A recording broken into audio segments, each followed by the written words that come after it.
This podcast is brought to you by AutoVision and its AI assistant, Avery. Avery delivers data-driven appraisals, pricing, and detailed strategies for every vehicle. Visit autovision.com to learn more about Avery, where precision meets profit. Welcome to Daily Drive for Tuesday, September 2nd, 2025. I'm Kellen Walker in Las Vegas. Today on the show, a court rules that most of President Trump's tariffs are illegal. Mazda output plunges amid trade barriers, and Jaguar Land Rover is hit by a cybersecurity incident, disrupting production and sales. Plus, Qualcomm's Anshuman Saxena talks about the company's driver assistance partnership with BMW.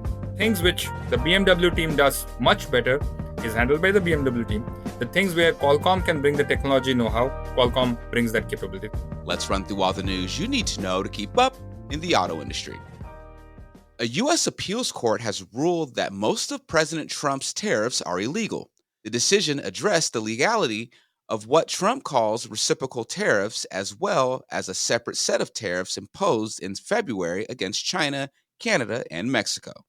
The court's decision does not affect tariffs issued under other legal authorities, such as Trump's tariffs on steel and aluminum imports. The court allowed the tariffs to remain in place through October 14th to give the Trump administration a chance to file an appeal with the U.S. Supreme Court. The Treasury Department and the U.S. Trade Representative's Office and the Commerce Department had no immediate response to the ruling. We'll hear more about this story in a minute with our own John Irwin. While U.S. courts iron out what's legal and what's not, Trump's trade war continues to make business difficult for foreign automakers. Mazda saw production and exports from its home base in Japan plunge in July. That's as the car maker cut back on low-margin vehicles amid U.S. tariffs. Output at Mazda's factories in Japan fell 28% in July. Worldwide production fell for the sixth consecutive month, this time by 23%. Mazda's exports from Japan fell 18% during the month, with exports also trending lower for the sixth straight month. And Jaguar Land Rover says its production and retail activities have been severely disrupted following a cybersecurity incident. The British automaker is owned by India's Tata Motors. It says the intrusion forced it to shut down its systems. The company says there's no evidence customer data was stolen. It did not provide further details. And those are today's headlines. You can find more details on all those stories at autonews.com. Joining me now to talk about the latest court ruling about tariffs is our own John Irwin, who covers the supply chain and trade policy for us at Automotive News. John, welcome back to Daily Drive. Thanks for having me. So, John, what do we know right now about what this means for the auto industry specifically? Yeah, as of right now, at least for the next few weeks, nothing much changes just because the ruling keeps the tariffs in place until mid-October. But kind of big picture, it's important to note that this ruling does not apply to the auto tariffs, and it does not apply to steel and aluminum tariffs. Those are kind of separate, applied under a different law. So what we're talking about here with this ruling is specifically the reciprocal tariffs, those that are leveled on individual countries. That does impact the auto industry, though, just because there are only certain parts that are covered under the auto tariff, meaning that if a part is not on that list, they're instead subject to the reciprocal tariffs. So this is something that would impact the auto industry, specifically a lot of the smaller parts that don't end up on the auto parts tariff list. So, we'll wait to see what happens over the next several weeks as, the Trump administration's going to appeal. They've said that they're confident they would win an appeal. We'll see what happens. But as of right now, at least until mid-October, nothing changes for sure. And then we'll see what happens when there's the Supreme Court rules. And this is the latest in a string of court rulings against President Trump's use of tariffs. Do we have any idea how long it will be before we have a final answer to what's legal and what's not? That's a good question. And I think the answer is yes and no, at least in the short term. We do have, this specific ruling. We're going to see an appeal, and, we'll find out hopefully at some point, relatively soon, whether these specific tariffs applied under the IEEPA, these reciprocal tariffs, whether they'll be ruled legal or not by the Supreme Court, or whether the appeals court ruling will stand, or whatever ends up happening. That said, in the long run, I think it's likely that we're going to continue to see a whole string of lawsuits. A lot of Democratic states and small business groups have been challenging these tariffs in court. I think that's likely to continue. Obviously, some cases have more merit than others. The IEEPA, those tariffs are the only ones that have really had any sort of challenge in court that's, really been upheld so far, at least. But I'd expect it's fair to say that we're going to see more challenges. And, even if the Supreme Court rules or if the appeals court ruling is upheld, that these reciprocal tariffs are illegal, the Trump administration is likely to continue to pursue tariffs through alternative means. Scott Bessent, the Treasury Secretary, was quoted by Reuters on Monday saying, "Yeah, we're confident that we'll win an appeal, but we're preparing some Plan Bs in case that doesn't happen." It's important to note, though, that a lot of those Plan Bs would be, more restricted in scope. One idea that's been floated out there has been the use of the 1930 Smoot-Hawley Tariff Act, which allows the president to implement tariffs up to 50% on goods coming from a country if that country is deemed to be unfair to U.S. commerce. But those tariffs can only be in place for 5 months. It's also possible that they could pursue tariffs through the Section 232, which is the same avenue that the administration has used to implement tariffs in the auto industry, steel and aluminum, and that sort of thing. But that requires an investigation. It would take months and, could potentially narrow the scope of a lot of what they're looking to do. So I think there's a lot still to be learned. We'll have an idea of, the legality of these IEEPA tariffs pretty soon. But as for the bigger picture, I think we're still a lot remains to be seen. Perfect. John, thank you so much for joining me. Thanks for having me. Coming up, Qualcomm is on a mission to deploy its self-driving technology on a global scale. We'll hear about how that's moving forward with BMW next on Daily Drive. Daily Drive listeners like you have access to the lowest price for Automotive News Congress 2025 on September 11th. The event is where the industry's biggest players tackle its toughest challenges. Congress attendees don't just follow the industry, they lead it. This year's featured speakers include Hyundai Motor Group Executive Chair Yu-Sung Chung, Asbury Automotive CEO David Holt, and General Motors CEO Mary Barra. We are investing in America. We're creating jobs. That's creating IP in this country. And I think, the United States needs to lead in key technologies. Join us to gain the insights and connections needed to steer your business through massive change. To get the lowest price for the event, go to autonews.com/events, select Auto News Congress, and type in the discount code DAILYDRIVE. That's one word, all caps, Daily Drive. And we'll see you on September 11th in Detroit. Just when you think you've priced a vehicle perfectly to sell fast, the market changes and potential profit slips through your fingers. After all the work of scouring auction sites, tracking competitor rates, and analyzing market trends, the loss of time and money leaves you frustrated. Meet Avery, your AI assistant from AutoVision. Avery revolutionizes how you acquire, price, and sell vehicles by analyzing every detail, from retail values to market trends. And the best part? Avery doesn't just give you numbers. It explains every recommendation so you know everything that was factored in. Picture this: faster appraisals, smarter stocking decisions, and more profitable sales, all without the exhausting legwork. With Avery, you don't just stay competitive, you lead the pack. Ready to see Avery in action? Visit autovision.com. Welcome back to Daily Drive. I'm Kellen Walker. Qualcomm will soon hit a milestone with its long-simmering goal to deliver driver assistance technology on a global scale. Those efforts will debut on BMW's Neue Class platform during the IAA Mobility Showcase in Munich this month. Anshuman Saxena leads ADAS and automated driving at Qualcomm. He recently spoke with our own Pete Bigelow on Shift, a podcast about mobility. Here's a piece of their conversation.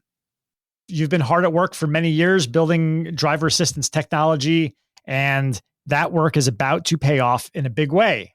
Tell us about what Qualcomm is going to unveil alongside BMW within a matter of days in Munich. That's a great way to start the conversation. Yes, it has been a pretty nice journey in Qualcomm, building up step by step the bricks that we have put for the foundation for driver assistance systems and automated driving, where safety is critical, comfort driving is critical. As we have been talking about Snapdragon Digital Chassis, the most important piece that we added, I would say, the latest, it's not new, but the latest, I would say, in the whole Snapdragon Digital Chassis has been the Snapdragon Ride umbrella of products, which is our driver assistance and automated driving thing. We talked about how we are going to be working with BMW, I think back in 2021, 2022 timeframe, kickstarted a program where we will bring in a mass market automated driving solution for highway and urban systems, alongside working with BMW on Snapdragon Ride SoCs using our own vision stack and a collaborative development of the automated driving solution with BMW. That's what we are going to be bringing to the roads. Again, BMW has been talking about it as their newer classer. The next big thing, the brand that they are building up for Model A26 launches, they will be unveiling a lot more details at IAA, and we are really proud to be partner of that too, as we talk about the ADAS stack that we have brought into that solution. All right, I've got a lot of questions. I'm going to start with this one. Tell me more about the ADAS stack, and like parts of it were developed jointly with BMW in a full-fledged joint venture, and parts, as I understand it, were kind of developed from Qualcomm in-house. What's what, and how does that come together? Yeah, no, that's again a great way to kind of bring this whole picture together, right? So, what does it take to build a ADAS AD system? What is the use case? So that's where it starts. Automakers know this very, very well. That's why BMW partnership, which kind of puts a driving force of what exactly is required. So that's what is called as the ODD. We start with the ODD, urban and highway driving system. Then there are the levels of autonomy, because there is a hands-off, eyes-off kind of systems, etc., etc. So they decide what is the end goal of the system. Then you start decomposing the system into what are the sensors, what is the whole safety case going to be. And as we started working on that, we had a compute footprint requirement, which is kind of serviced by Qualcomm's Snapdragon Ride SoCs, which again you have been tracking for quite some time. So we have really differentiated SoCs that we bring to multiple customers, including BMW, for this solution. Then the other part was, a really critical part was this camera perception solution, the vision perception solution, right? Where you bring in multi-cameras to ensure that everything on the road required for NCAP regulations, required for the regulatory requirements in Europe or US, or it will be launched over 100 countries through the life of the program, all that is serviced as it has been serviced in the past. That is Qualcomm's own in-house development of what we call as the vision stack, provided into the system. And then what do those sensors give? How does it the whole thing fuse together from radars, cameras, multiple other sensors, the location, maps, all that comes together as a collaborated ADAS AD stack, servicing those multiple customer functions and integrated into the car. That's what is done as a joint work between BMW and Qualcomm. I see. And this is pretty unique. If I kind of recall, you and BMW have something approximately 800 people working as part of this full-fledged joint venture. And is that unique in the auto industry in some way? That sounds very integrated. Yeah, no, I think, the numbers, the engineering force that has been put in between BMW and Qualcomm, yes, it's a pretty big team. But then the task is really, really big, right? We are talking about bringing in a safety grade stack with really complex driving functions, with different sensors, ecosystems, simulations, etc., to be tested and validated and brought onto the road. This is a really important big task where Qualcomm and BMW teams, with their expertise, right? So things which the BMW team does much better is handled by the BMW team. The things where Qualcomm can bring the technology know-how, Qualcomm brings that capability. So that's how it has been set up, a very, very well working relationship and a whole engagement model that has been set up between BMW and Qualcomm, which takes us to this newer class of launch. if I get in the weeds here a little bit, forgive me, but in terms of what Qualcomm brings to this, obviously a lot of longtime expertise on the silicon side. Is this comparable to or the same silicon that is on the other aspects of Qualcomm's business, or is this developed specifically for driver assistance technology? Yeah, so Snapdragon Ride SoCs are something that we have been talking about quite a bit with the very recent edition of Ride Elite last year, which again we talked about in previous conversations. These are SoCs that we build with the system know-how in place, right? I mean, we are not just bringing in yet another SoC and trying to service the market. It is like, again, back to the top-down approach. What exactly are we trying to solve? What kind of sensing is required? What is the sensor processing that is required, whether it is the cameras, radars, whatnot? How do you fuse it all together? How do you do the AI planning, etc., etc.? All those things have to be designed to specific blocks on your SoC. Whether we use AI engines like NPUs, graphics cores, which can do a lot of brilliant parallel processing that we have on our Adreno GPUs, or you really need a high-end CPU cluster to do a lot more sequential processing when you're doing the planning of the tasks. That is what we do in Ride SoCs, which is, again, used in the BMW program and multiple other global OEM programs that we have been discussing in the past. Now, that's not all. Ride SoCs is clearly what we have been doing for years.